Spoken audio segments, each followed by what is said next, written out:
तो चलो आज बात करते हैं इंसान पर। कौन है इंसान?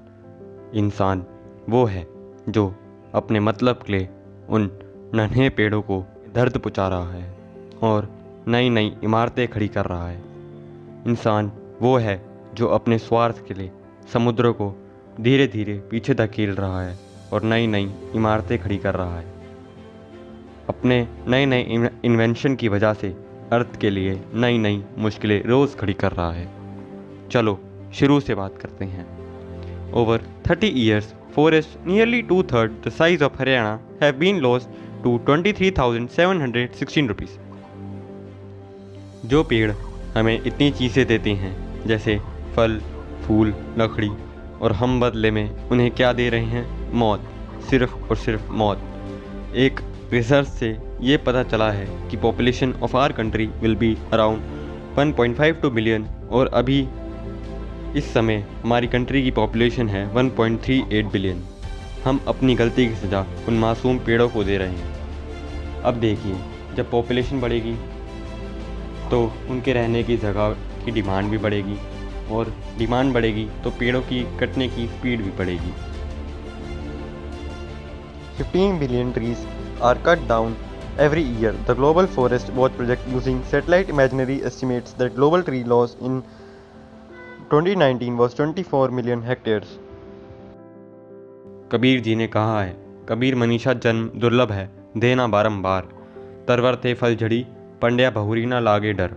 अर्थात जिस प्रकार संसार में मनुष्य का जन्म बहुत कठिनाई से मिलता है, उसी प्रकार लाख प्रयत्न करने पर भी एक बार शाख से तोड़ा गया पत्ता वापस नहीं जुड़ता।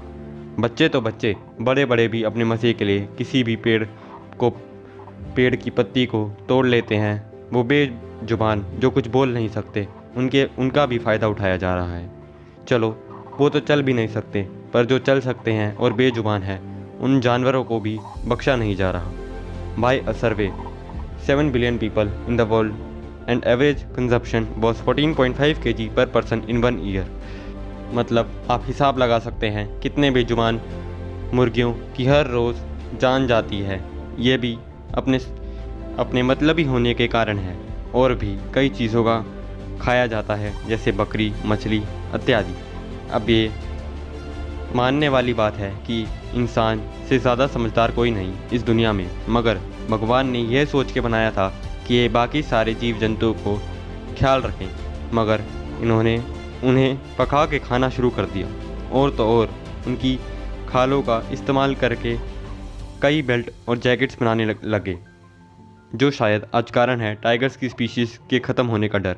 आज हम सब अपने घरों में बंद हैं और बोर हो रहे हैं, और अब पता चल रहा है कि कितनी दिक्कत होती है एक बंद कमरे में रहने में। पर यह बात आपको तब याद नहीं आई जब उन बेजुबान जानवरों को पैसा कमाने के लिए चार दीवारी में बंद कर देते हैं और उनके लिए वो जेल से कम नहीं होती, जिसका नाम है ज़ू।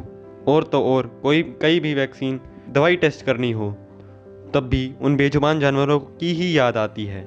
इस धरती पे इंसान को रहने के लिए ज़मीन दी, शुद्ध हवा दी, और बदले में इंसान ने क्या दिया? प्रदूषण, सिर्फ और सिर्फ प्रदूषण। ये प्रदूषण एक दीमक की तरह है जो अपने देश को धीरे धीरे खोखला कर रहा है। आपको पता होगा, पहले इंसान कम से कम 200 से 250 साल जीता था, जब कोई व्हीकल नहीं होता था और ना कोई फैक्ट्रीज होती थी, और अब सिर्फ मुश्किल से एवरेज लाइफ स्पैन 70 ईयर्स है। तो इसका प्रभाव हम पर भी पड़ा है।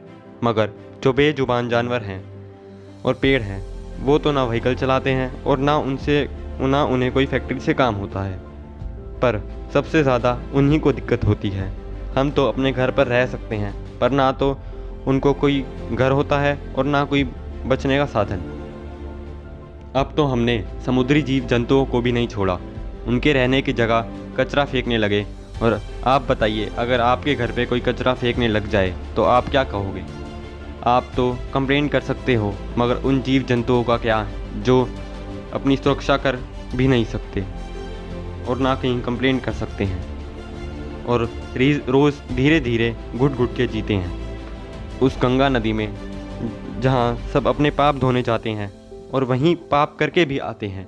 आज गंगा नदी की अगर आपने हालत देख ली तो आपकी आंखों से शायद आंसू भी आ जाएं। वो नदियाँ जिसके पानी पहले अमृत जैसा हुआ था और वो आज जहर बन चुका है।